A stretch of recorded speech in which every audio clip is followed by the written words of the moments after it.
biz burada ona göre görüşmüşük ki, Azərbaycanda azad söz nəfrik, represiyalar devam edir. İnsanlar susturulur, həbs olunur, şərlənir. Azərbaycanda represiya artıq istisna deyil, artıq bu bir sistemdir, sistem halındadır.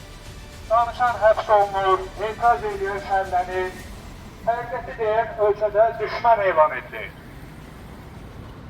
Tofiq Yaqublu bu rejimin siyasi qurbanıdır. O cinayət törətməyib. Onun yalnız cinayəti Azərbaycan xalqını sevmək, Azərbaycan xalqı uğrunda mübarizə aparmaq.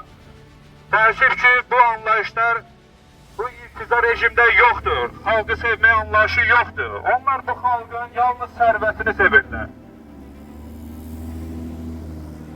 Bu gün ise artıq müxalifət liderlərini həbs etməyə başladılar. AXCB Partiya sədri Əli Kərimli həbs olundu. Saxta ittihamlarla, absurd uydurma ittihamlarla Əli Kərimlini həbs etdilər. Güya ölkədə çevriliş etmək istəyirlər. Halbuki ölkədə çevriliş yoluyla Heydər Əliyev hakimiyyətə gəlir. Öz etdiklərini təmiz, vicdanlı insanların boynuna qoyaraq, şərləyərək həbs edirlər. Azadlık! Azadlık! Azadlık! Bütün siyasi məhbuslara azadlık! Bütün siyasi məhbuslara azadlık! Bütün siyasi məhbuslara azadlık! Əli Kərimliyə azadlık! Tofiq Yaqubluya azadlık! Azər Qasımlıya azadlık!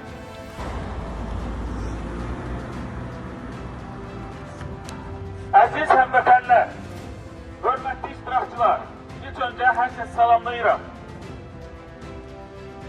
Biz Azərbaycanlı siyasi mühacirlərin Amerika təşkilatı olarak bugün burada Washington DC Azərbaycan səfirliyi önündə toplaşmışıq ki, haksızlığa sesimizi ucaldar.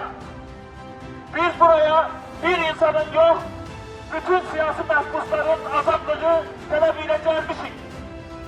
Bugün Azerbaycan'da farklı düşünenler, hakkı diyenler, söz azadlığını müdafiə edenler həbsxanalarda saxlandı. Əli Kərimli, Məhəmməd İbrahim, AXCB bəyanları, Tofiq Yaqublu ve onlarla diğer vicdan məhbusu cinayet törətmədiyi halda cəzalandırılır. Biz buradan açık şekilde deyirik. Söz demek cinayet değil.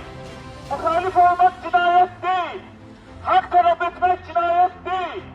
Biz Amerika'da yaşayan Azerbaycanlı siyasi muhacirler olarak susmayacağız. Susmak zulmü güçlendirir.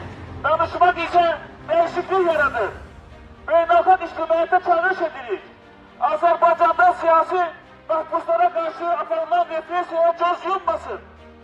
Ve sonda bir daha deyirik. Siyasi məhbuslara azadlık! Siyasi məhbuslara azadlık! Tofiq Yaqubluya azadlık!